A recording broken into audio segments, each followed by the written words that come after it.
Shalom, shalom, peuple de Dieu, partout vous me suivez à travers cette vidéo. C'est encore moi, la sœur Patience Kalonji. Je suis venue encore partager avec vous aujourd'hui concernant le sujet qui est Jésus-Christ est le chemin, la vie et la vérité. Mais avant qu'on puisse partager, j'aimerais qu'on puisse prier pour que Dieu puisse nous accompagner. Éternel Dieu, je laisse ce moment entre tes mains. Je veux que tu puisses encore régner parmi nous, éternel Dieu. Que je ne puisse pas parler, que tu puisses parler à ton peuple à travers moi. Que cette vidéo puisse bénir tout un chacun qui va suivre cette vidéo.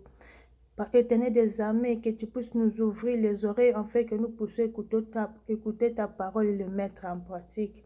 Donne-nous aussi le cœur de le mettre en pratique. Au nom du Seigneur, Amen. Peuple de Dieu, je suis venu encore devant vous à travers cette vidéo. Partager avec vous, comme j'avais dit, qu'on va partager au sujet de Jésus-Christ et le chemin, la vie et la vérité. Jésus-Christ est l'arbre de la vie. Avant tout, on va lire les livres, la Bible est dans le livre de Genèse, chapitre 2, à partir du 7e verset à 9e verset. Nous lisons nous de Jésus-Christ. L'Éternel Dieu forma l'homme de la poussière de la terre. Il souffla dans ses narines un souffle de vie, et l'homme devint un être vivant. Puis l'Éternel Dieu planta un jardin en Éden, du côté de l'Orient, et y mit l'homme qu'il avait formé.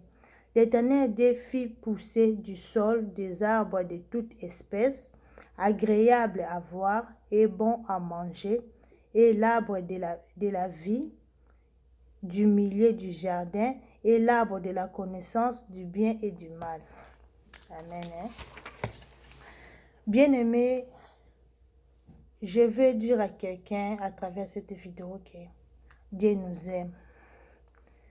Notre Dieu qui nous a créés, il a un plan merveilleux pour nous. Et notre Dieu veut que nous puissions lui revenir de tous nos cœurs. Dieu veut que nous puissions nous dépouiller de tout pour le suivre. Car bientôt là, c'est l'enlèvement. Toi qui n'as pas encore cru en Jésus-Christ comme Seigneur et Sauveur, qu'est-ce que tu attends? Il est temps que nous puissions tous lui retourner. Il est temps que nous puissions confesser nos péchés. Il est temps que nous puissions lui adorer. Il y a beaucoup de gens qui ont abandonné Dieu à cause de l'argent, à cause des futilités, à cause des mariages, à cause de beaucoup de choses qu'on voit sur terre ici. Les gens ont commencé à adorer des choses qu'on voit au lieu d'adorer le Dieu créateur. Les gens ont commencé à adorer l'argent. Pour l'argent, les gens sont capables de tout faire.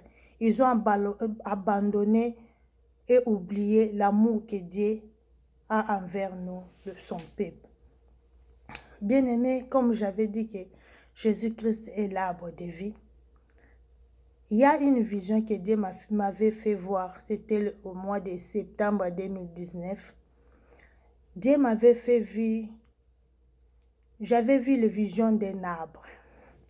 Il y avait un arbre. Et cet arbre-là était dans un endroit. L'endroit là qu'il y avait cet arbre, c'était un endroit desséché. Il n'y avait pas la vie là où il y avait cet arbre-là, aux alentours. Il n'y avait pas un abri aux alentours. C'était seulement comme ça, sans maison, sans abri, ni quoi. Mais il y avait seulement l'arbre qui était au milieu. Et cet arbre-là était différent de tous les arbres. Ce n'était pas un arbre ordinaire. Cet arbre-là avait des écailles et était poudré. Et cet arbre-là n'avait pas de branches, n'avait pas de feuilles, avait seulement au sommet de l'arbre était vide. Ni branches, ni feuilles, ni quoi, non. Rien du tout au sommet. Et quand je regardais cet arbre-là, je voyais sous l'arbre, il y avait des gens sous l'arbre. Sous l'arbre-là, il y avait des gens, beaucoup de gens. Il y avait des démons qui venaient sous l'arbre-là, en train de manger des gens, en train de tuer des gens. Il y avait même des chauves-souris qui venaient aussi sous l'arbre-là, tuer les gens, agresser les gens. Et c'était comme ça. Il n'y avait pas un endroit où quelqu'un peut aller peut fuir ou aller se cacher. Il n'y en avait pas. Et ce que j'avais vu était étrange. J'avais vu des gens monter sur cet arbre-là. Si tu veux être sauvé des démons et des chauves-souris-là, tu dois monter sur cet arbre. Et cet arbre-là n'était pas facile à monter. C'était vraiment très difficile. J'ai vu les gens en train de monter sur cet arbre. Quand la personne monte, il arrive à un niveau comme ça, il abandonne, il tombe. Et quand il tombe par terre, il y avait des démons qui lui récupéraient, lui mangeaient. Et des chauves-souris, c'était comme ça. Et c'était vraiment répétitif. Le visuel a été comme ça. Et j'ai vu d'autres personnes qui, quand ils voyaient seulement les d'autres là qui tombaient, ils abandonnaient. Ils disaient non, non, non, non, moi je ne peux pas monter. Je ne saurais pas. Regarde comment d'autres ont essayé et ils ont échoué. Moi aussi, je ne peux pas. Je ne saurais pas monter. Et carrément, je voyais les démons venir et manger cette personne-là. Et quand je continue toujours à regarder cet arbre-là que Dieu m'a montré, j'ai encore vu une personne monter. Et quand cette personne-là a monté, il est allé jusqu'à à dépasser la moitié de l'arbre. Quand il s'est avancé un peu, directement Dieu m'a monté au sommet de l'arbre, là où il n'y avait rien là. J'ai directement vu l'apparition des anges. Il y avait un ange qui apparaissait chaque fois que la personne montait et dépassait les milliers de l'arbre. L'ange montait et tendait la personne la main. Quand il tend à la personne la personne la touche la main de l'ange et l'ange le tirait au-dessus de cet arbre. Cet mouvement aussi était répétitif, c'était seulement comme ça. Il y avait des différents anges qui venaient. Quand la personne monte, il arrive, il dépasse la limite, il s'avance un peu. L'autre ange vient, il prend la personne, il part avec lui.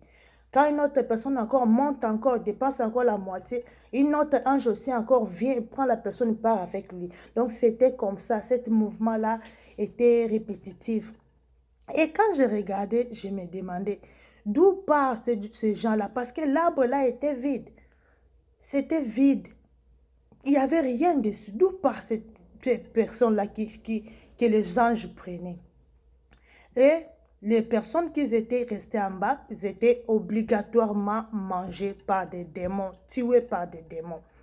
Et quand je me demandais comme ça, directement, j'ai vu là où il n'y avait rien du tout, ni maison, ni quoi. J'ai vu une route qui était apparue à côté. Et quand cette route est apparue à côté, cette route-là était vraiment magnifique à voir. Et j'ai vu,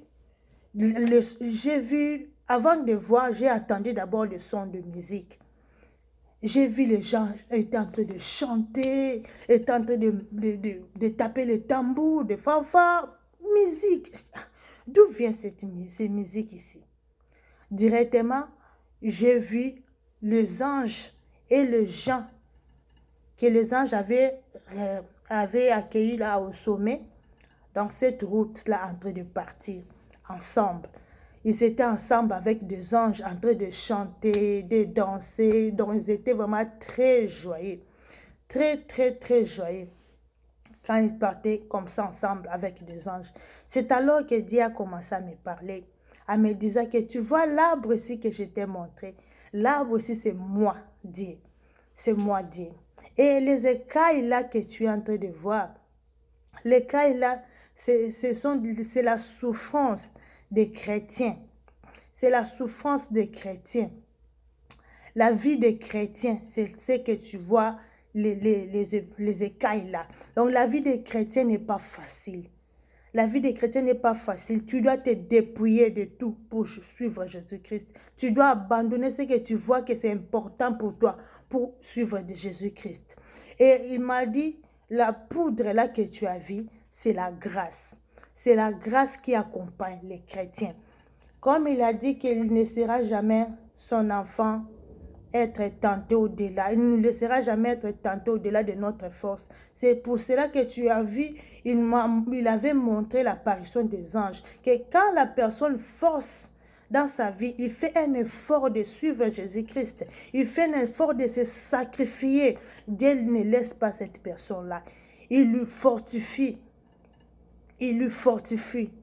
Afin qu'il puisse arriver au bout. Mes bien-aimés, Quant aux gens qui avaient abandonné, ils étaient tués. Ils étaient tués par des démons. Mais les gens qui ont persévéré jusqu'à la fin, il y avait une récompense pour eux. C'est pour cela, Dieu dit dans la Bible, dans le livre d'Apocalypse, dans le livre d'Apocalypse, il dit ceci: à celui qui vaincra, on lui donnera une couronne. Cette vie ici sur terre, c'est une vie difficile. Difficile. On va nous haïr. Il y aura des gens qui ne voudront pas de toi. Donc, il y aura des injustices, beaucoup de choses qu'un chrétien va voir sur cette terre. Mais qu'on ne puisse pas baisser la main, qu'on puisse toujours persévérer jusqu'à la fin. Je vais encourager tous les chrétiens dans le monde entier qui vont suivre cette vidéo en leur disant qu'il ne faut pas abandonner. Quand bien même on va nous insulter, quand bien même les gens vont nous haïr, quand bien même on va nous traiter de quoi, mais nous poursuivons notre objectif, car nous savons bientôt là, ça sera la fin. L'Éternel viendra, Christ viendra pour prendre son église. Et cette église-là, ce n'est pas l'église bâtiment. C'est les gens qui ont voulu sacrifier leur vie pour Jésus-Christ, qui ont abandonné ce qui était utile aux yeux des hommes pour suivre Jésus-Christ. Ce sont les gens-là que Dieu appelle l'église. Ce sont les gens-là qui seront sauvés, mes bien-aimés. À quoi est bon de gagner toutes choses et perdre ton âme? À quoi est bon de gagner toutes choses et perdre le royaume des cieux? Une vie éternelle nous attend. On va lire dans le livre d'Apocalypse. Apocalypse 22, verset 14. Nous lisons au nom de Jésus-Christ. Heureux ceux qui lavent leurs robes afin d'avoir droit à l'arbre de vie et d'entrer par la porte dans la ville. Mon bien-aimé, Dieu veut que nous puissions laver nos robes chaque jour. Nos robes, c'est nos vies. Quand Dieu viendra, il cherchera celui qui aura les robes propres, tout blanches, ni taches, ni rides. Et ce qui suit nos robes, ce sont nos péchés, nos conduites qui sont agréables à Dieu, désagréables à Dieu plutôt. Il y a des choses que Dieu interdit aux enfants de Dieu, que souvent nous les enfants de Dieu, nous le faisons. Que cette vidéo puisse bénir tout un chacun. Que celui qui va suivre cette vidéo soit béni. Que nous puissions suivre Jésus-Christ qui est le chemin, la vie et la vérité. Soyez bénis au nom de Jésus-Christ de Nazareth. Je vous aime bien. Bye. Que Dieu nous bénisse tous, qui nous donne la force de le suivre jusqu'au bout. C'était ça mon message d'aujourd'hui. Repentons-nous, revenons à Dieu. Bye.